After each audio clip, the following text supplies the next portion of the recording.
Well, it took forever to get there, but once it finally arrived, it was well worth the wait, both the multi-year wait to reach the apex of this criminal lie finally undone, but also just the days wait to get through the hours of an excruciatingly boring hearing to finally see what we've all been waiting for. Here's Jussie Smollet, now formally sentenced to jail time, plus a bonus encore of Jussie insisting if he gets Epsteined, well, Jussie did not Epstein himself. You will spend the first 150 days of your sentence in the Cook County Jail, and that will start today, right here, right now. Do you have any questions? No, I would just like to say to Your Honor that I am not suicidal.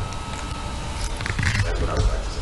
Okay. I'm not suicidal. Except he kinda is, or at least he's pathologically self-defeating. This guy just can't stop kicking himself in the nuts, trying to own everybody else to the point that he's now going to jail for it. The official sentence is 150 days in Cook County Jail, plus nearly $150,000 in fines and restitution, plus 30 months probation for Jussie. And some people are calling that a light sentence for his hoax hate crime that, of course, inflamed racial tensions at taxpayer expense. Not so, though, because Jussie has been sentenced to death, effectively, by prison corona. This according to his defense lawyer, begging for mercy. The jails are inundated with the pandemic. Illinois had one of the worst cases in the world. Sending Mr. Smollet to jail is almost like a death sentence. Yes, it is. Even though part of his defense team's case that Jussie deserves that mercy is his voluntary exposure to far worse. Jussie has always been active in the pressing issues facing our communities, such as HIV/AIDS. Men and women living with HIV and AIDS. African-led organizations doing AIDS work. Though I guess, in fairness, exposure to one creates vulnerability to the other. But even if Jussie does die a hero's corona death in jail, it will be largely because that is the fate that he chose. The greatest irony of sentencing day isn't just what Jussie considers to be acceptable or unacceptable viral risk. The greatest irony is what Jussie said after denying suicidality. He still maintains his innocence. After all, Jussie said, he could have admitted his guilt a long time ago. I am not suicidal, and I am innocent. I could have said that I was guilty a long time ago. Yeah, he could have. And he should have, because if he did, he almost certainly wouldn't be hauled away to jail like this. If he had just taken responsibility when this ridiculous plot fell apart, the worst he'd be facing is fines or probation, and maybe not even that. The judge said the jail sentence was specifically due to aggravating factors. One of those aggravating factors being Jussie's decision to take the stand and lie instead of just coming clean. This could only be described as pure perjury. You got on the witness stand. You didn't have to, you did, you certainly have a right to, but you committed hour upon hour upon hour of pure perjury. And while Jussie has several lawyers doing their damnedest to try to get him leniency, they can only do as their client directs. And there is no doubt that the decision to take the stand and lie was Jussie's, not legal advice given to him. There is no doubt that the decision to fight these charges for every inch at every step was Jussie's, not legal advice given to him. And so this final scene of an indignant Jussie being hauled away to jail was, just like the shoelace noose and the declaration of MAGA country and everything else in this ridiculous story, Jussie's own creation, not the result of external advice given to him. Which is why, even after all the evidence in the case fell apart, even after Jussie was tried and convicted, even after Jussie faced and now received jail time as a consequence, the strategy remained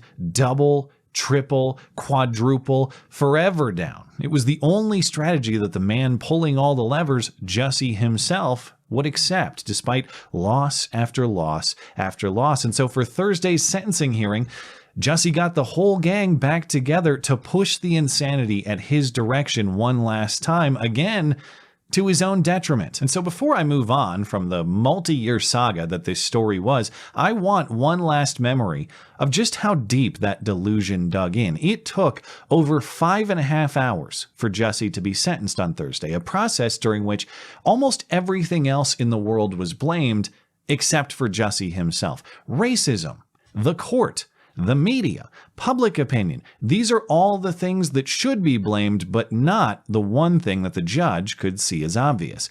Jussie's own hubris. You have another side of you that is profoundly arrogant and selfish and narcissistic. That's the only thing that can be concluded. And the commitment to the Jussie is always right and the world is always wrong delusion created face-melting hypocrisies throughout the day. Jussie's brother gave a statement in which he said, "We can't send Jussie to jail because that would be a waste of taxpayer resources." Mass incarceration is also an unnecessary burden to the taxpayers, to law enforcement, and it is simply unjust and wrong. It's simply unjust and wrong, except, of course, when Jussie does it. In that case, it's just a low-level crime, unworthy of any serious punishment. The crime he has been accused of is not even considered a felony in most states. Disorderly conduct is oftentimes not even prosecuted, and charges are frequently dropped. Besides, we have public trust to restore, says Jussie's brother. How are we going to restore public trust by sending Jussie to jail? Restoring public trust. In my opinion, you don't restore public trust by giving him a stiff sentence, which includes jail time. That's not restoring public trust. Well, perhaps we can all agree on restoring public trust when you end your commitment to the public lie. But of course, the public lie is the central point of the entire statement. You know, I strongly believe in my brother's innocence. In my humble opinion, Jussie is completely innocent. It's nothing more than a he said, she said kind of case.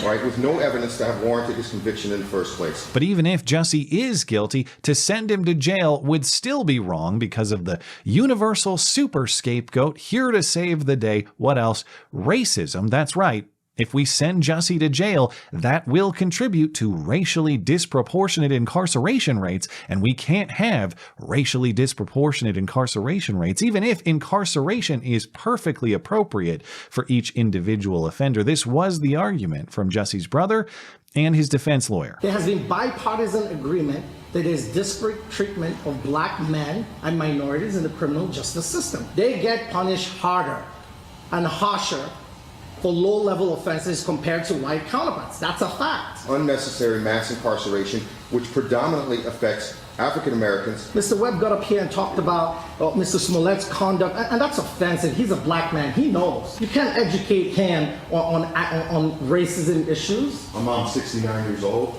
She was born in 1952 in Texas. Right? She knows a thing about racism. She doesn't really need a lecture about the extent of racism. Neither does an openly gay African American man. If Jussie understood racism, he could have written a plot more convincing than Trump henchmen roaming their MAGA turf of sub-zero Chicago trying to noose lasso an unsuspecting black subway grazer, something that has never happened and will never happen. But okay, so Jussie's jail sentence is racism. That's point of blame number one. Point of blame number two is the court and the justice system itself. Jussie's lawyer says that Jussie going to jail is an Eighth Amendment violation, as in it's cruel and unusual punishment. Because there is an Eighth Amendment issue here, cruel and unusual punishment. Punishment that is too severe for the offense. Now, I'm no expert on that Supreme Court case law, but I'm very skeptical that jail time for a jailable offense is an Eighth Amendment violation, because if so, all prisons are Eighth Amendment violations. But Jussie was also denied his presumption of innocence. This according to his older brother and his even more hysterical younger brother raging outside after the sentencing. He has never received the benefit of the doubt or a proper presumption of innocence. They want to say in that court and said that he's the reason why folks aren't going to report hate crimes. They're the reason why folks aren't going to report hate crimes. Because none of you believed it. None of y'all believed it. He does not deserve this. He was attacked. Do people never once think, even the folks who are naysayers, do you ever once think what happens if he's telling the truth? He's telling the truth. Do y'all ever think about how poorly you feel in that situation? He's in jail for 5 months. That is unacceptable. Yeah, well, the reason he's in jail now and not 3 years ago is precisely because he enjoyed a multi-year presumption of innocence and a trial that presumed his innocence until his guilt was proven beyond a reasonable doubt. So do we ever consider his innocence? Yes, the jury did for weeks. It's just the evidence otherwise was conclusively convincing. So it's racism's fault, it's the justice system's fault, and by extension, it must be the media's fault too. If the public isn't adequately considering Jussie's innocence, well, there must be information lacking or bad information circulating. Jussie's grandma and brother just said it explicitly in the courtroom. The media has done a poor job covering this story to Jussie's detriment. The overwhelming majority of mass and online media reporting in early 2019 resulted in a premature assumption of guilt. The Jussie I know and love does not match up with the media's betrayal of him. And I'm talking to you guys. You haven't done a good job on investigative reporting, and so you got to do better. I challenge you to do more investigative reporting. Oh yeah, that was the problem. Media treatment that was biased against Jussie. We all know he never got the chance for his crocodile tears to flow unchallenged on national TV. I was talking to a friend, and I said, I just want them to find them.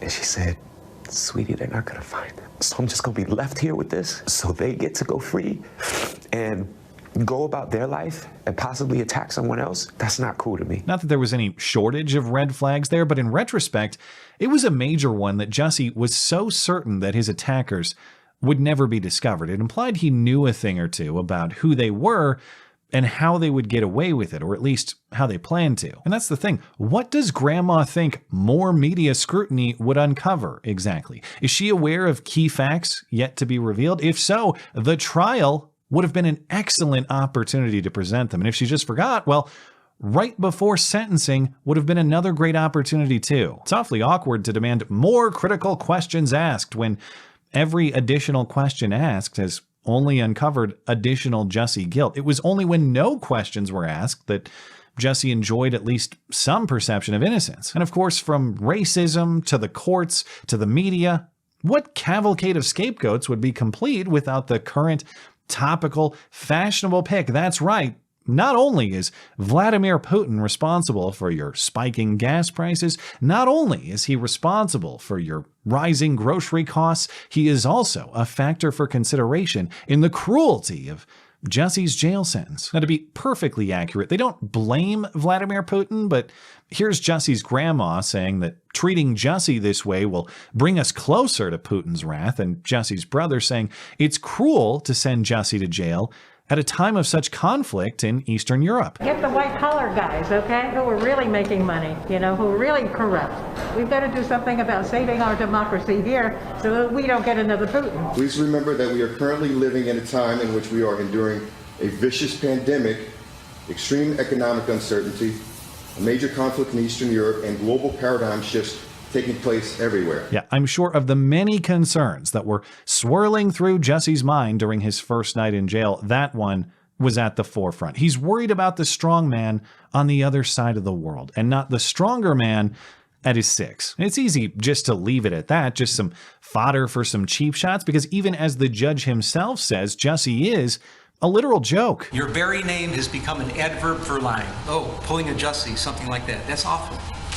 You're the butt of jokes. And now even his butt is the butt of jokes too. An impressive achievement, but there are some sincere lessons of value to learn here too. Yes, few of us are likely ever to organize such an outlandish self-serving plot, but all of us will end up in bad situations where we are at some level of fault, if only by our own mistakes or even through our responses to the wrongdoing of others. And when that happens, we have two choices. One, we can assume that bad things that happen to us are our fault and respond accordingly, or two, we can dig in and blame the world around us. And option one is always philosophically correct, even when it isn't factually correct. When you assume that the bad things that happen to you are your fault, you will do everything in your power to improve yourself and to change them, meaning you are constantly building the best possible version of yourself and exerting the maximum possible influence on the world around you. When you point fingers instead,